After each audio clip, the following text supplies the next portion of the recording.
Okay, I'm recording. So I thought we might actually start just with the round robin questions. Anybody got any problems, issues, questions, things that they need clarified? So it's all pretty straightforward. Lisa, everything's pretty good? It is good, but can I just throw Scratch in the bin? Yes, I don't like it. I find it's so much extra learning, but because it's being used in schools significantly, it just is something that we use. Yeah, I'm just stuck on, like, my son helped me set up a background and all that, and it was going really well. And then we needed to add in an equation. And we're stuck. I'm just like, no. So how far have you gone and how much have you done, Lisa? Basically, we have the background. Mm-hmm. It's I don't know if you remember last week I was saying I wanted the frogs to jump on the lily pads. Yeah.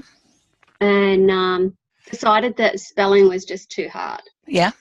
That was just going way overboard. So I thought if I just put in simple sums like 1 + 4 or something like that, and we were able to put in that simple sum, but we're not sure how to be able to add the answer. Okay, and score it at the end, I guess. Well, so 4 + 1, and then we've got that showing up on the screen. So you should be able to put a conditional in of some sort.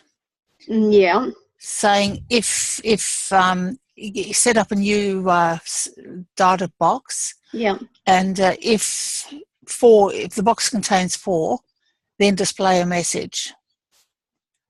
Okay. You should be able to do that. All right. I'll have a look at that. Because Okay. I have got in, like, my screen's all crowded with stuff. I have got the if, then, but it's what goes in the middle. Okay, so if, and you probably have to drag something else into the box. Yeah. So you'll have to look at your operators and make a decision about what your operators are. It is complicated. I find it really complex. Yeah. I would far rather just type in code. Yeah. And be done. Yeah. But then again, I think in terms of your kids, you're going to find that, on reflection, it's a difficult one because if you simplify it too far, there's no challenge. Yeah. And but you don't want to simplify it that far or that little that kids get stuck on the same things you're getting stuck with. It's a real conundrum, but it does have the potential to complexify. Yeah. As well as to simplify, so that your kids have got the opportunities to become Mark Zuckerberg, if they've got it in them to do that. So, and that's one of the lovely things about Scratch, is that it can get really, really complex. One of the things I don't like about Scratch, which you may have found in the code.org activities, is that you can actually put in your block coding and you can actually see the code come up as well. Yeah. Which is really useful. And I think I showed you Tinkercad last week. Yeah. And Tinkercad will do the same, so that you can look at the block codes and you can look at the code developing as you run through your blocks. And I think that to me is a much better way of doing it, because ultimately you look at the code and to me it's far simpler than the actual blocks are. And it actually tells the story a lot better, because you actually have the language that underpins the code, where even if it is coding language, where the block code tries to minimize the use of language.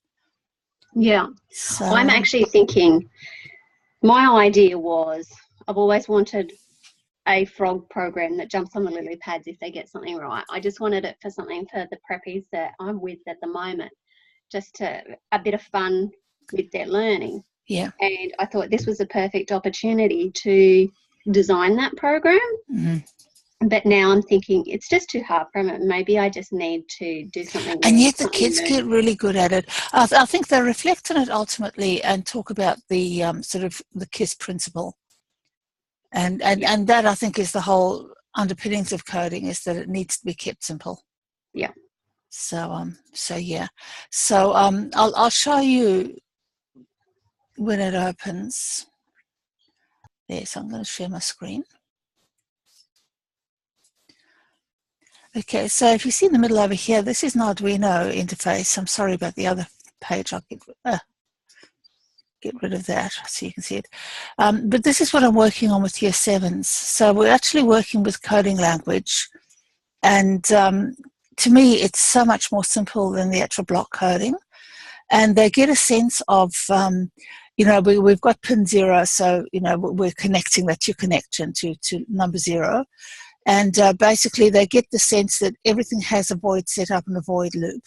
And a void setup is a set of instructions they learn that tells it once only what has to happen. And the void loop is a loop, so it just goes round and round and round. And basically, they learn about inputs and outputs in circuits. So we've got an output which makes a light work or a buzzer, or makes a motor work or something, and then they come into the actual code, and basically we are going to digital write, and they understand that digital write is binary, so it's on or off. So we're going to have it on for high and off for low, and it's going to wait, so it's going to turn on high, and then it's going to wait for half a second, and then it's going to turn on low, and it's going to wait for half a second, and that is the actual language. And I think that's a lot simpler than Scratch. I don't know whether you agree. It just is, it's a no-brainer how much simpler that is. So yeah, anybody else got any questions? I'll just close that. So just a warning, warnings, it's a very strong word, a caution not to take yourselves on too big a journey, a caution to know when to call it quits. If you've shown me enough of the code, even though you wanted to have 16 lily pads, if you've got one lily pad and you give me the general idea of the program, I know that you've gone through the whole planning process. You can certainly demonstrate the coding concepts that you're talking about and explain what they are. That's enough. Please don't go overboard unless you really want to. And this 2 a.m. thing that I think probably a lot of you are doing needs to stop. And you need to just sort of simplify it. Okay, remember it's a portfolio and it's assessed on balance. Yeah, Lisa? Thank you. Yeah, it's just, we had this activity for you to get in and experience the complexity. Understand that this is where your kids are at, as you said to us. And just basically put your toe in the water and experience it and understand how to hit your head against the wall and recover from it and try again so that you actually find the doorway and go through the doorway. But it's not meant to be, I'm going to step out knowing everything there is about coding. That takes time. Okay.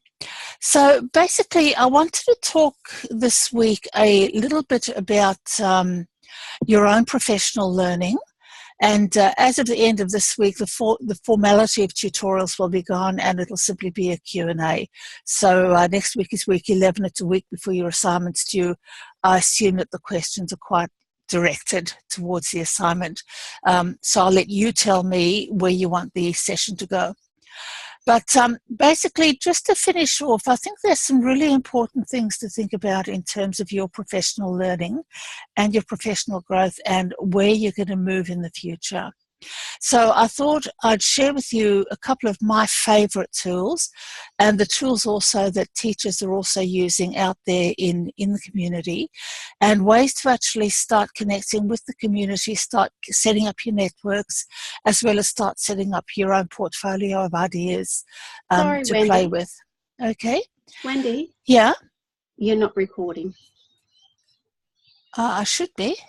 Oh, wait a minute. Yes, you are. Sorry. Oh, thank you. I can only see your email on the screen. Yeah, because I'm sharing a screen. Yeah, it's all lost. But yes, I did. It should be recording, I hope, because I'm not going to re-record this.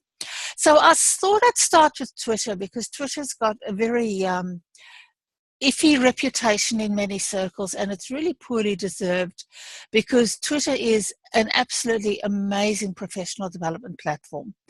The bonus with Twitter is, as you can see, and I'll talk about how it works. Are any of you on Twitter?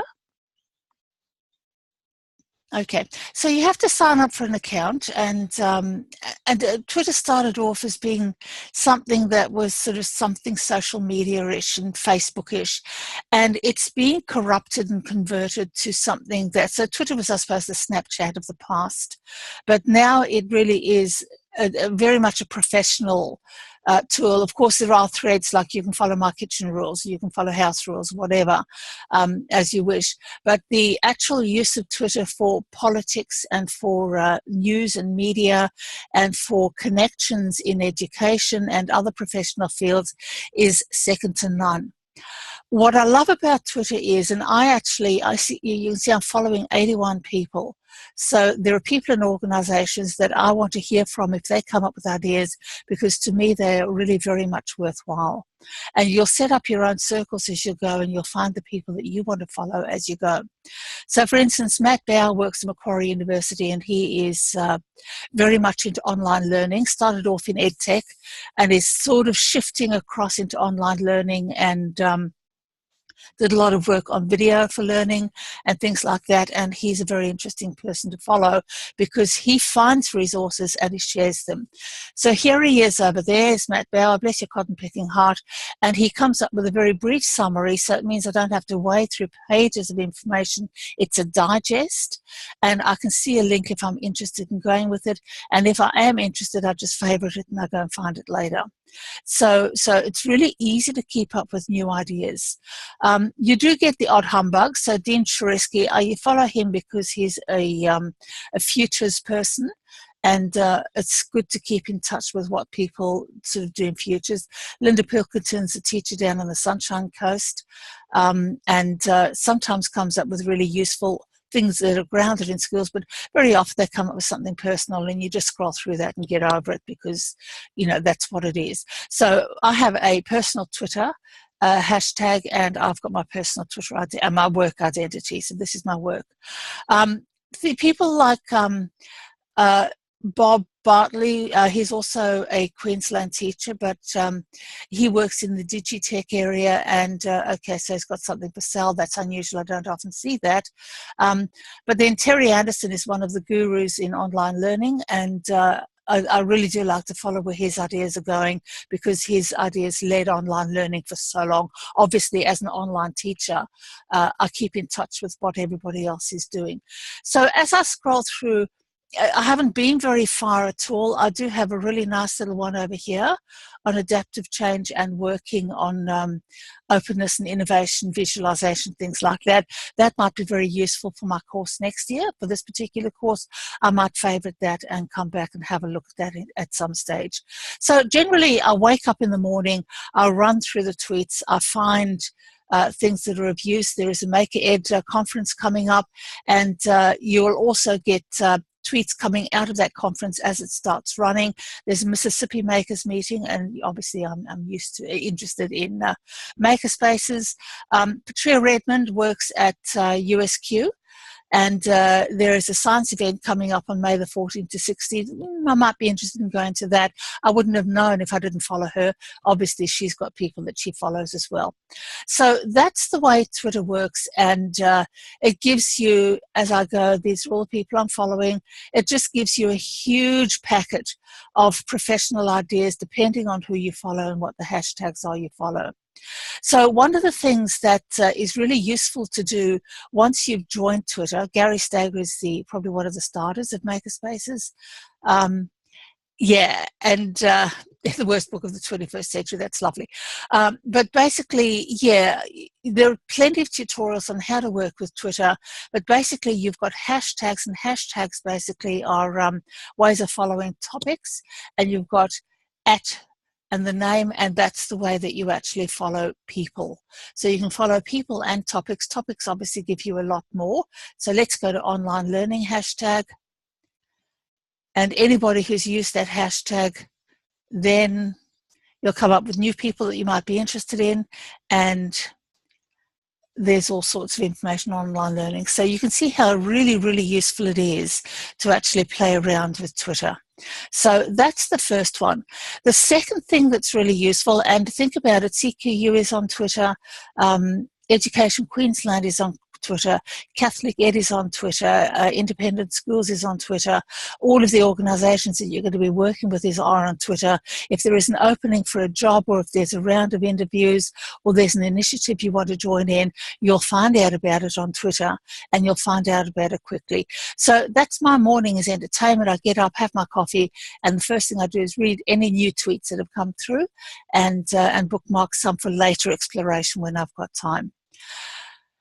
One of the things you might want to do is go on a little bit of a search and search for hashtags. So this is somebody's perspective. I don't necessarily agree with it, but I may find somewhere there in his list of hashtags, there are things that I'm particularly interested in, and could be growth mindset, for instance, and I might want to actually design thinking is another one. Let's follow design thinking and see what we've got on design thinking. And there is a whole variety of lessons, activities, ideas, resources on design thinking that would actually help me work in my classroom really, really well.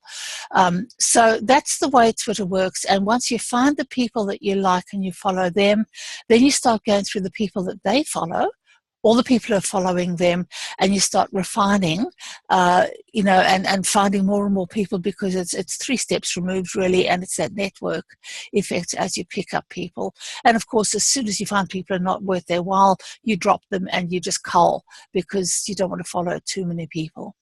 So that's Twitter. Has anybody got any questions about Twitter? You'll find that, ATEL, for instance, has got a Twitter hashtag. You can certainly use Twitter. We use it in my secondary course, which you guys don't do. We actually use it as one of the ways of learning and reporting your learning and interacting as a professional. So it is really, really useful. The second tool that I use heaps and heaps and heaps is Scoopit. And Scoopit is free. You can only have one collection. Fortunately, I've got lots of free collections because I set them up before they limit it to one collection. But basically, when you come into Scoopit, it is a digital curation medium. So if you've ever done an annotated bibliography, it's very much that. You find websites of interest, and then you add in your curator's insight. It's used very often in schools as an assessment tool, so students are asked to go out and find the 6 best resources on the causes of the Second World War and put in their curator's insight, explaining why they picked that resource and why that resource is particularly important or useful or whatever. So those insights are really, really useful because, again, it's quick, it's easy, and it gives you somebody else's idea about why this is useful. And if somebody else finds it useful and you read their ideas, it stimulates you thinking about that as well. So over here, I've got Teaching the Australian Curriculum Technologies, and these are resources for upper primary. That's one that I found simply by going into the search box over there and searching for it. And the lovely thing is, once you set up your own collection, you can then go to other people's ideas and add them to your collection as well. So you've got the searching power of millions, literally millions of people searching for resources that are useful to you in certain categories, and basically you can then go and scoop that and add it to your collection. So my collection, if I go up here, is digital learning ideas. And anything that I've found interesting that other people have posted. For instance, content curation is something that we're doing with the secondaries. I'll add that to my collection and basically put my insight in and have a whole collection of things that I think are really, really important. So augmented reality is something coming in. I need to be aware of that. Vocal recall came and went. They went broke, but that was really useful to actually, I was going to give you audio feedback using vocal recall until it didn't work. Because somebody ran off with the money apparently. An all-girl engineering team, now they are 15 years old, invented solar power tent for homeless. Sort of amazing things that you can find just by following other people and add into your collection. And you'll find that other people then also come and follow you and take things out of your scoops as well. So that is Scoopit. The lovely thing about Scoopit is that you can actually go in and If I go in, look, I'm not altogether sure where to get it, so let's have a look. No, not there. There you go, bookmarklet. If I go there, all I have to do is drag and drop that into my bookmarks toolbar. So there it is. And let's say I go and find an absolutely fabulous page over there that I'm really interested in adding to my collection. I simply go up to my bookmarklet and click it and add it to my collection. So scoop it. And it'll say, put in your curator's insight. And if I think it's particularly valuable, I'll also link it to my Twitter thread so that it's actually broadcast on Twitter so that people can go from there to my curator's insight and then actually read it. And then I just publish in that on my site. So, you again, plenty of searches. If you are looking at, let's go back here and go back again. And you're particularly interested in what? Teaching the arts?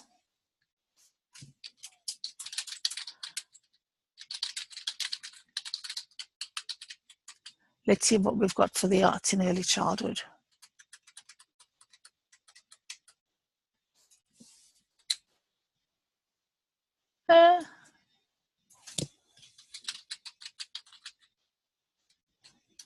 Let's try that one. And they'll come up with a lot of collections and tweets as well. There you go, working with special needs children. Reading achievement, schools are failing to teach kids how to read. And then again, you'll get just about everything for your assignments just in this one little site. So do pick that one and play with that one. Now, an alternative to Scoop.it is Pinterest. Has anybody got a Pinterest account? Okay, Pinterest is a little bit less professional in flavor. It's much more sort of magazine-ish if you have a look. So I've got there, and you follow people and then their tweets are added to your feed. So this is my feed that comes through. And then I've got my own Pinterest accounts as well, or pages as well, where I collect the things that I'm particularly interested in.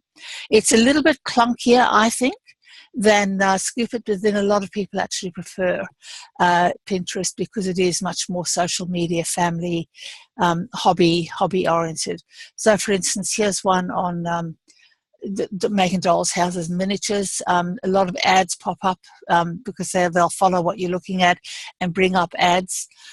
Here's some light up posters over here. I'm looking at SVG, creating SVG files to cut for my makerspace. And so you go, so on and so forth. So Pinterest is another one that you may want to, as a hobbyist, actually set up an account for to follow your hobby, but also, things that are professionally, there for you. The next thing to think about is courses. Now, this is one that I think you might want to be particularly interested in. So I'll just look for the chat.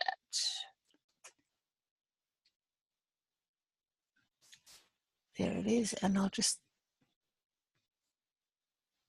the chat's, here it is. Okay, that's the link for you. Okay, this is Adelaide University. They set this MOOC up. A MOOC is a massively online open course. In other words, it's a course that anybody can get into, and lots and lots and lots of people get into. That's why it's called massive. So they've set this course up basically, and the course is set up for people who are working in digital technologies because they saw the gap in digital technologies. Not only that, but they've got things on the site like a lending library. So if you land up being placed in a school in a regional or remote area, you can actually borrow and get shipped up to you a whole variety of robots and kits that you may want to play with in your schools. So you just register for the lending library and book the kits that you want, and they arrive in the mail, and you can start working them with your kids. So really, working with the professional learning and priorities given to you if you participate in the professional learning. So let's go into the professional learning, and these are the courses that they offer. So sorry, I'll just go back again. So there's a Foundation to 6 course on the digital technologies curriculum. There is a Foundation to 6 extended, which simply means let's move forward for those kids who are talented and gifted. There's a year 7 to 8 course as well, and a year 9 to 10 course as well, so that you can go further. And you just simply go to the course and you register for it, and you join the course. So for instance, on the topic that we're looking at the moment, you can see the curriculum links over there, so you know what they're actually working with in the curriculum. And basically, in this case, they're talking about coding and programming, talking about the concept of programming, which is drawn from the curriculum, which makes it really useful because it is Australian. And it talks about the coding concepts with videos added in to explain all of that. Pity you didn't have that before you did your assessment, isn't it? It's still there and you haven't finished your assessment. But there are videos and ways to actually teach these standards over here. Code.org, they give a link to code.org. And so you work through the materials. So it's free, it's there, it's always there as a resource for you.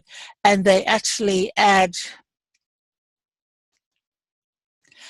new stuff all the time, and link it all the time to the way the curriculum is developing. The other lovely thing with this particular MOOC is that they do set up a community. So this is a Google Plus community, so you're just going to use a Google Plus account. And these are the people who are enrolled in the MOOC. And basically, they tell a little bit about themselves, and you can actually look at them and see who they are and where they come from.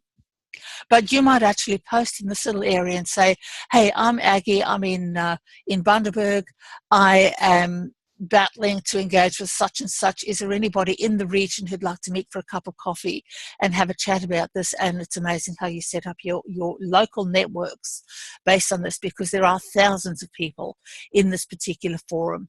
Not only that, but they do come up and so here's a digital book talking about demonstrating data and how data informs decision making. So there it is over there, comes with a video, and people share their resources. So here's a ClickView video on codes and canines, data transmission and storage. Most schools have got ClickView. You might be able to use that in the school you're in. So, you know, in terms of your unplugged activities or some of the activities you're working with, or using Lego Mindstorms in classrooms, or here you go, here's a nice little Excel activity, working with binary. There's a million things you can do, and these are people contributing, and it would be great for you to take your assignment and contribute your assignment back again. So, yeah, really interesting to see what's see what's happening in schools, and grab onto some of the fantastic resources that they've shared with you. So that's a course that is well worth looking for, and you'll find that in Twitter particularly, these courses come up. If you follow the right people, you'll find that these things come up in Twitter, and then generally very much early, so that you can actually register them and attend them. The next course I thought you might be interested in is this one, because copyright is hugely problematic. So I'll put this link in the chat as well. I've done the course. I found it absolutely amazing. I had so many misconceptions about copyright and so many, you know, grey areas about copyright that I couldn't make decisions about.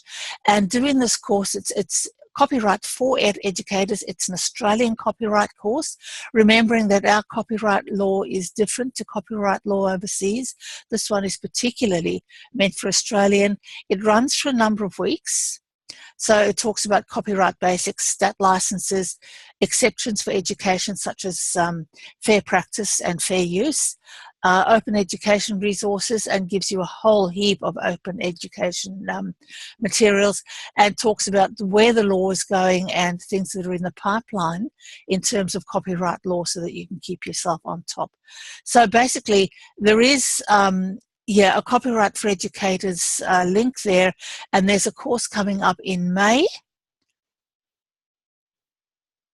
Oh, sorry, no, course is full. So it's reached capacity, but there's a new one coming in October, and you can register for that course and they'll just email you and say, right, okay, the course has started, come in and touch base. The lovely thing also is that there are contacts down there. So basically New South Wales Debt sets the course up and runs the course through the Copyright Office, and these people are able to help you a lot with any questions you've got about copyright, because as I said, it is hugely problematic. And while we are here, this as a site, there are so many copyright guidelines, FAQs, information sheets for schools. So if you had any copyright questions, you know, how do you actually apply for a Creative Commons license, how to give attributions, how to do the copying, how to do format shifting. For instance, I found this amazing book up on my shelf on technologies, and it appears to be out of print. So I've now got to apply and see if I can find a copy by trying to order a copy. If I can't, for next year's technology class, we've actually got a free textbook because I can digitize it and publish it on our site. So, you know, being aware of how to do things and what you can do is really useful. So just to go through what we've spoken about, first thing certainly is Twitter. Make sure that you do become familiar with Twitter, and you know, it's not a today thing, but in terms of resources for assignments, it's an amazing place to go, and a lot of students get a lot of good stuff up there. Go in and play around with Scoop.it as well. And see what you can find in Scoop.it, even if it's just about resources that you find. There's some fantastic geography resources. And I know that you haven't yet done your geography course, have you? I think that's next term, as far as I know. But there are some fantastic geography, if I just have a quick look through. Fantastic geography resources here as well. Here you go, geography education. So if you're looking for resources for geography, wow, there are, you know, Seth Dixon runs this, heaps and heaps and heaps of materials on geography, and you know, yeah, population bomb. Yeah, population actually is dropping now, so that's an interesting thing. But you know, use your search there very well. Pinterest, have a play with Pinterest. You can always explore and search in Pinterest. Look for courses, and I suggest that not now because I know you're busy people, but keep it in mind this is always here, and I would certainly subscribe to the newsletter, which will drop into your email, and you'll be able to see what's coming up and what's new in the curriculum. And you could also get the course on a USB. So you could actually get that course and put it away for future use. If you're working offline and you've got internet issues, you can certainly grab that one. Yeah, think about your networks and working with networks, and finally think about other courses such as this copyright course. So very much a focus now on moving you forwards as a professional and just looking for new ways to move as well. Okay, so any questions about that, guys? Stop sharing there.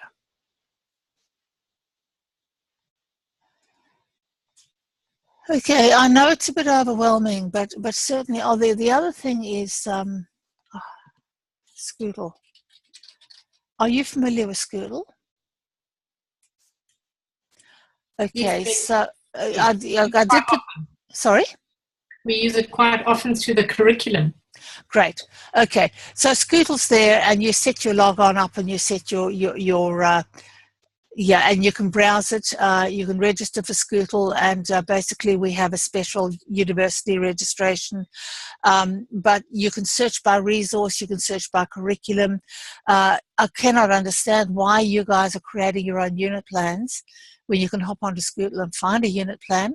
I don't know why you guys are developing your own lesson plans at this stage when you can hop on and actually find your own lesson plans there. Here's a digital technologies hub which has lots and lots of lovely digitech ideas. So Scoodle is an amazing, fantastic place to be, and well worth understanding Scoodle as well. Learning paths, where they take you through and they link a number of resources together to give you a learning path through these materials, and kids love using it, and also tools and resources. So yeah, lots and lots of things that you could actually use and play with and develop your skills with as well. So there's a Digitech Hub as well. But that is a fantastic place. In the Education Gateway, there should be a link somewhere that takes you to the CQU login page, and you just use your CQU mail and you just get your account straight away. So do think about Scootle as well, because it's pretty nifty. Okay, if you're looking for images, Scootle has a lot of copyright-free images as well. The other thing is your local library. I don't know where you live and what you're doing, but in terms of history, going into your local library as well and looking at the resources.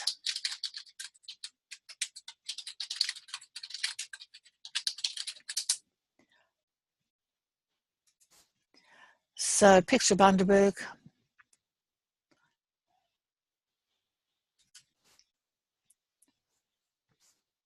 And there's a catalogue over there, and you simply, if you're looking at the war effort in Bundaberg or something like that, you can certainly get in there. There are guidelines about how to actually use that, yeah, lots and lots of lovely, lovely things that you can find in this particular collection, and every library has it. And yeah, so if we just look for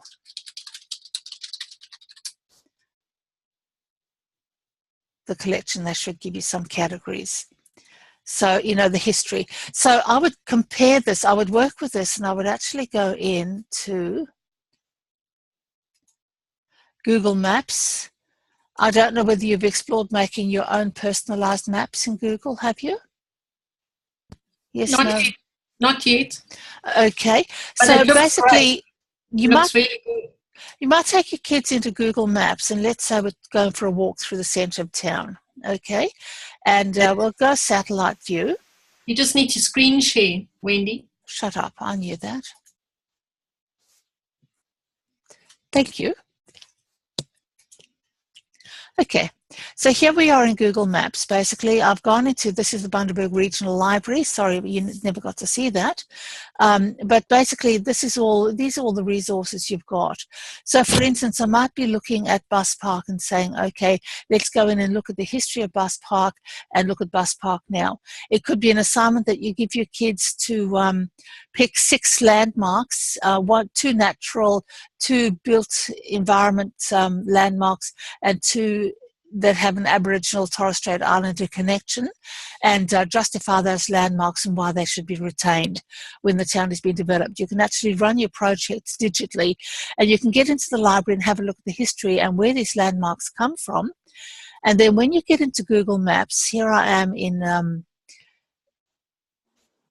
okay, I can actually go on then, and I just haven't done it for a long time. Okay, I'm going to make my own map. Okay, now when I make my own map, I get a menu. Damn it. Sorry, I've just got to, I haven't done it for so long. Let's try it again.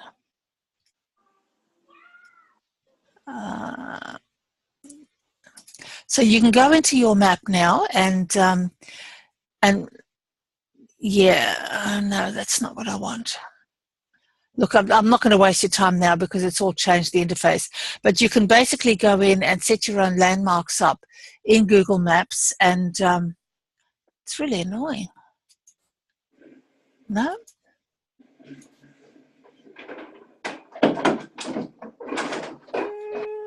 Oh. Okay. I'll have to find it, but you make your own map basically. Maybe I'm not logged in the right account, and you can basically set your own places in your map. You can make your own contributions to your map, and you can track the contributions in the places that you've bookmarked in your map. And I'm really frustrated that I can't find my tools, but never mind. And you customize your map. So you might have seen workplaces who've got a customized map with, you know, links and directions to their, you can do that in Maps. So you can certainly take your kids in. They can go in, and you're all familiar with Street View, I've no doubt. Yep. So they can go in and they can look at Street View, let's say down the main street. and they can take a screen capture of the way it looks now, and then go back to the libraries connection and see if you can actually find the same place in the collection. You will, because there's plenty there, and basically do that comparison and say, this is where it was, this is where it is. It could be a tree that they're looking to cut down, and why not to cut that tree down, etc. So there it is.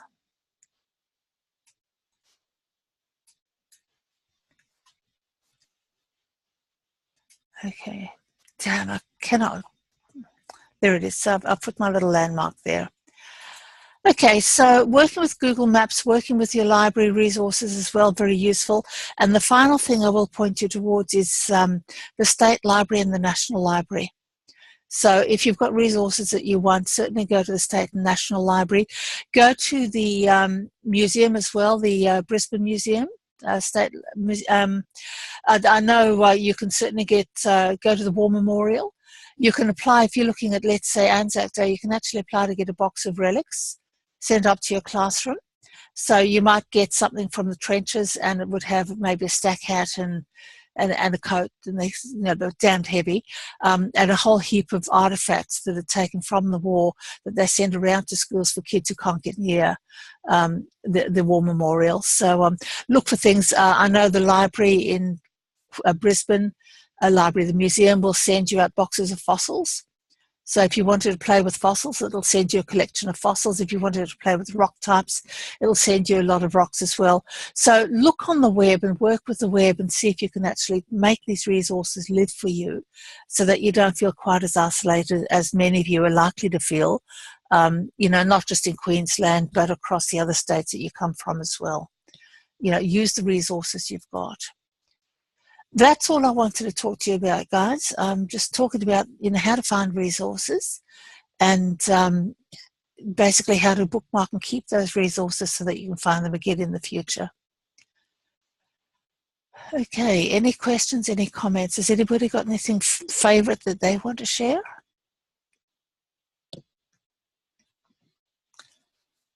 Okay, it's a bit of it's a battlefield out there, because there is so much. And you start, and the more you find, the more you find, and the more you find, the more you find, and then you finally get to the point in your life where you start whittling back down again and saying, okay, that was great, but Toondoo, I'll always keep Toondoo in my list of favourites, but I'll whittle down a lot of the other things and say, it's great, it's interesting, but I'm probably not going to go there at the moment. So you pick your targets.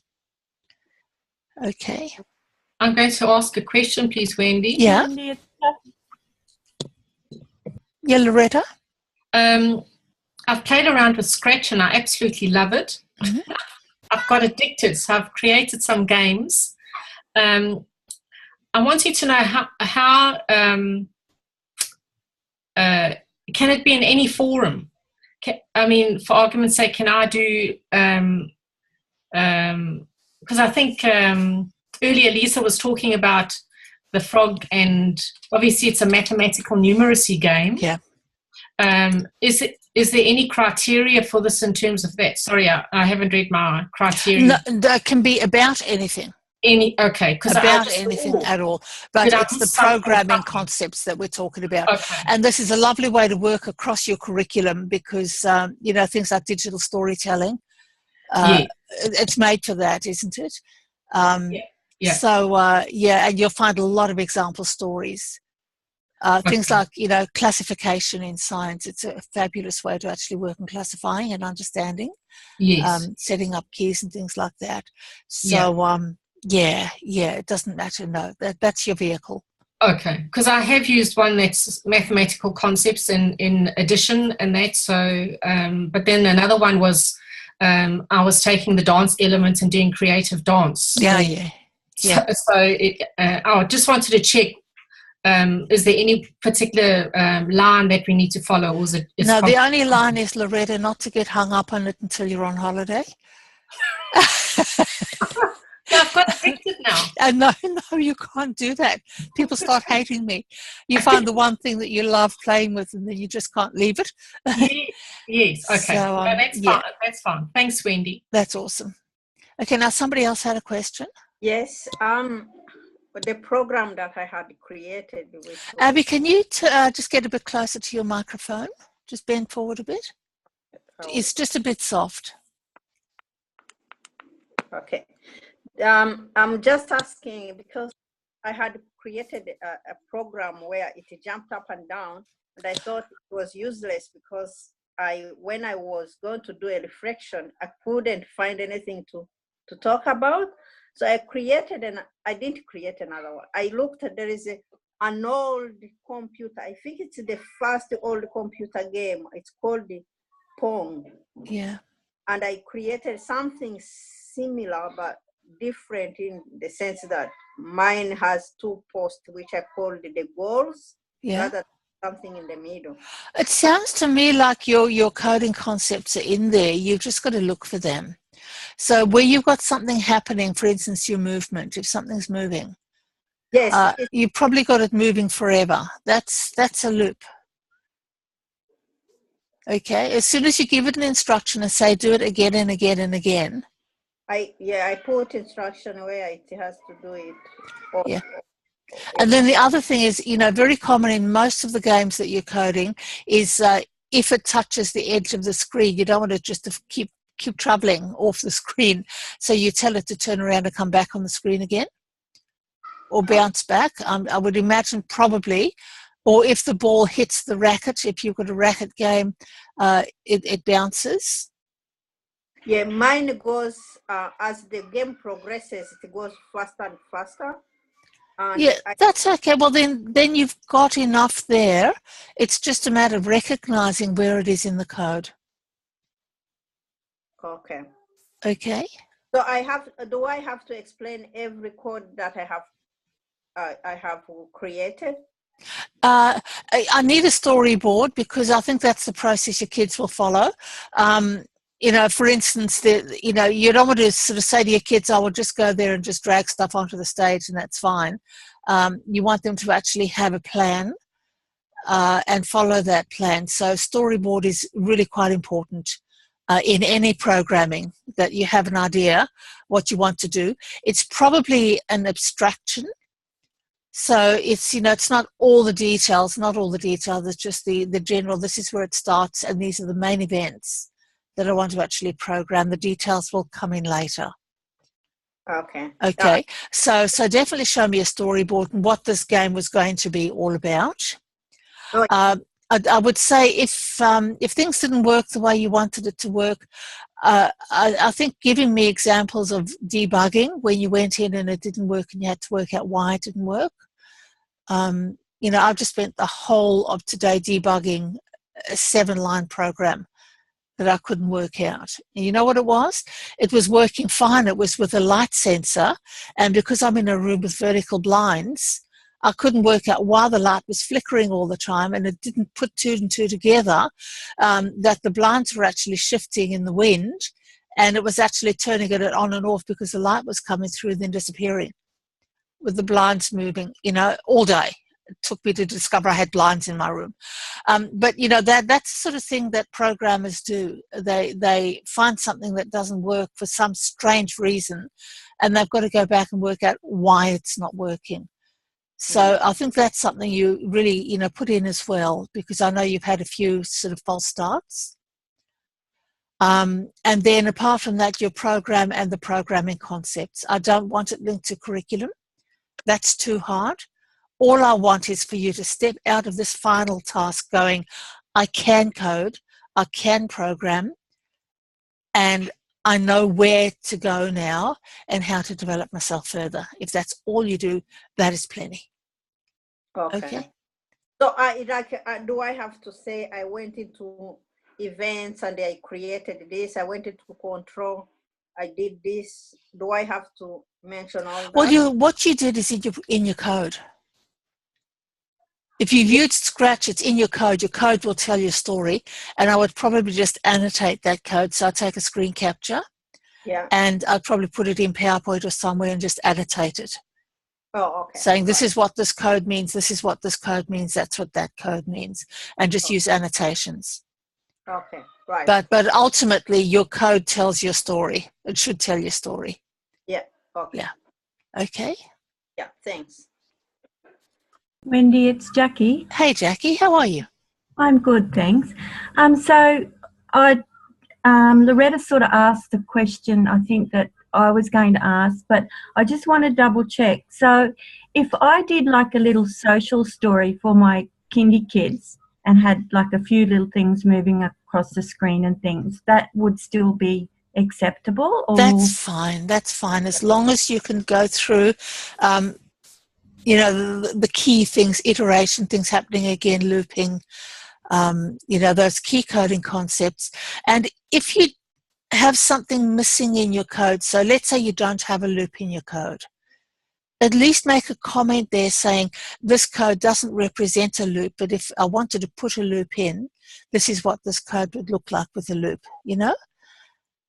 So even if it isn't there in your code, you can at least tell me, yes, I know it's not there, because I didn't want to put it there, because that wasn't my plan and that wasn't my game, because it's your game and your plan and your design. But at least tell me that it was not a mistake that it's not there, it was intentional. Okay? Okay, thanks, Wendy. Anyone else? Any questions, Chantel? No, I'm good at this stage. I have had a bit more of a look around and I haven't actually started to create anything. So listening to everyone say they've created something is kind of worrying me a little bit. No, take it the other way. Everybody's created something, which means it's actually not that daunting. Okay. Okay. Okay, need the positive. And look, honestly, Chantel, look at the names around. Okay, you got all these names. Now, Loretta says that she's pretty dab hand at this. So you know Loretta's email address, don't you? Yeah. There you go. Get her phone number and get her to talk you through. No, network around and ask if you get stuck. But basically, it's not that daunting. It's just a matter of starting it. Yeah. The biggest barrier is just getting started. Yeah, and I think I'm kind of putting it off in a way. Yeah. And that's probably just making it worse. And seriously, all you've got now is that game to finish, and there's that final reflection, and then just tidying up the visual presentation of your site. Yeah. That's all we're asking for. Can I make a suggestion to the girls? Mm-hmm. What I did, the first thing I did is, for anything, if I want to learn something, I go to YouTube and I put in Scratch, and I just looked at what was there. And then I looked at more specifically what type of games that interest me that I would want to create. And I watched these, I reckon some of these kids are like 7 years old creating the games. And I watched it. If it was 15 minutes, I watched the whole thing and then I'd watch it again or I'd watch another one to understand. So if anybody's feeling really worried about it, go in, look up on YouTube, and I promise you they screencast it so that you actually can see what they're doing with the blocks and how they're actually coding the game. And some of them are excellent. So I'd really go into YouTube. That's where I first started out. I watched quite a few, and that really helped me to understand it. Yeah. And they're daunting. But remember, also when these kids are so good at this stuff, so they should be, because they're the ones that are going to set the future up for you and look after you when you're old. But it is their world, and in our world, us older people, we were never expected to be entrepreneurial. We were expected to be compliant, and I think we have this sense still that what we are looking for in our own children and in our classroom is compliance. And these kids aren't going to deliver that. They're going to deliver innovation. They're going to deliver entrepreneurial skills. They're going to deliver difference and motivation and interest. And this, you can really push that motivation and interest. And those kids have got wonderful futures in this particular area. So, let them go. Let them go and let them see what they can do. Yeah. Okay, Sheena, any questions?